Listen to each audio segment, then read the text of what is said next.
কাতারের সড়ক দুর্ঘটনায় নিহত প্রবাসীদের বাড়িতে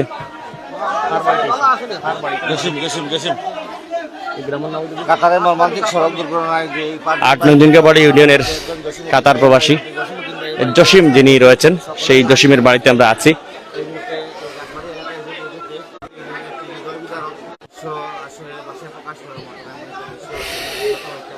যার হারিয়ে যায় সেই বুঝে হয় বিচ্ছেদের কি যন্ত্রণা।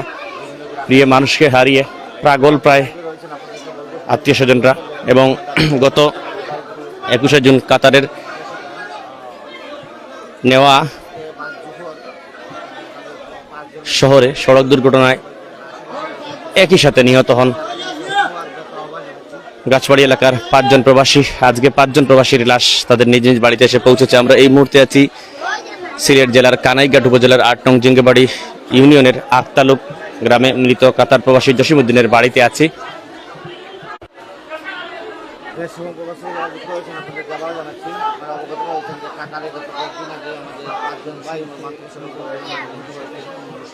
তাদের লাশ ওই মুহূর্তে বাড়িতে এসেছি আমরা।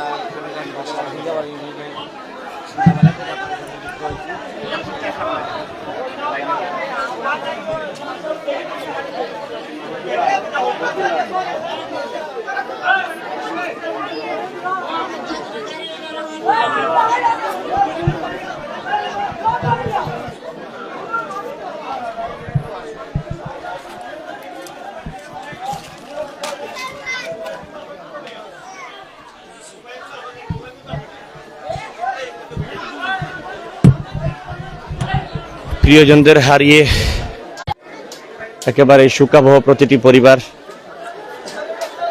এবং আজকে গাছবাড়ি এলাকার আকাশে বাতাসে লাশের গন্ধ, পুরো এলাকায় শোকের ছায়া নেমে এসেছিল সেই গত ২১শে জুন। আসলে এই ঘটনার পরই তারা এক ধরনের স্পট ডেড বলা যায় মারা যান। এবং সেখান থেকে বাংলাদেশ সরকারের প্রবাসী কল্যাণ মন্ত্রণালয়ের সহযোগিতায় তাদের লাশ পৌঁছেছে।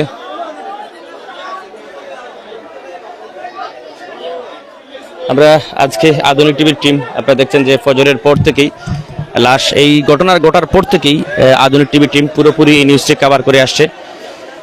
এবং পাশাপাশি আজকেও সকাল থেকে এয়ারপোর্ট থেকে তাদের যে লাশগুলো এসে পৌঁছেছে সেখানে ফুটেজগুলো আপনারা দেখেছেন। এখন আধুনিক টিভির টিম রয়েছে কানাইঘাট উপজেলার গাছবাড়ি এলাকায় এবং এখান থেকে সরাসরি আপনারা দেখছেন লাইভ।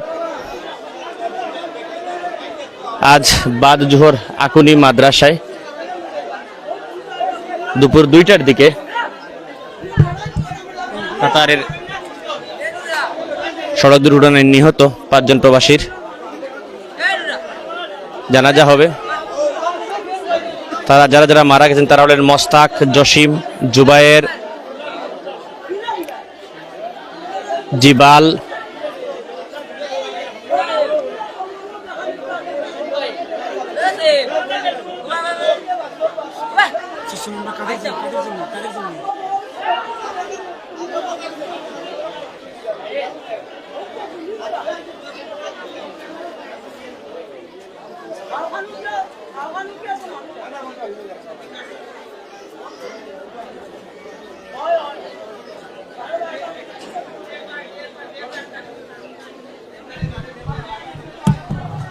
কিছুটা নেটওয়ার্ক অনেক জায়গায় নেটওয়ার্ক অনেক কম মিলছে।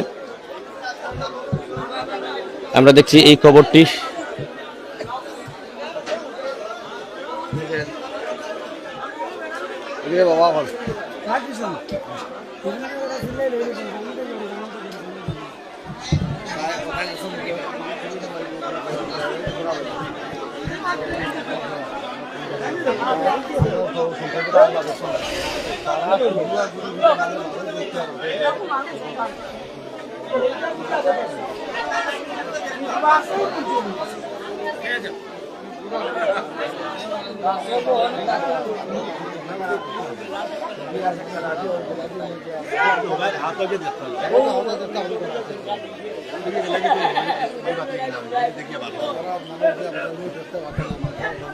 আমরা আক্তালুকের কাতার প্রবাসী মৃত জসিমউদ্দিনের বাড়ি থেকে সরাসরি সংযুক্ত হয়েছিলাম। আমরা আবারও আপনাদেরকে এই খবরের সর্বশেষ বিষয়গুলো নিয়ে লাইভে সংযুক্ত হব।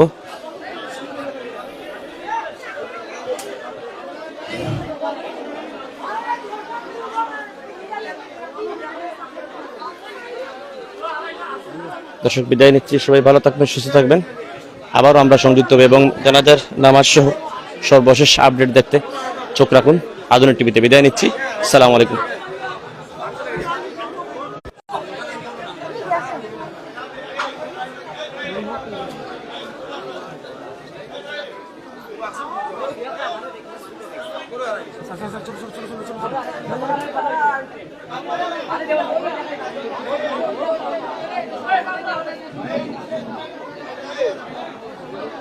এবং এই যারা নিহত হয়েছে, নিহতের পরিবারের সকলেই দেশ বিদেশের সকলের কাছেই তারা দোয়া চেয়েছেন।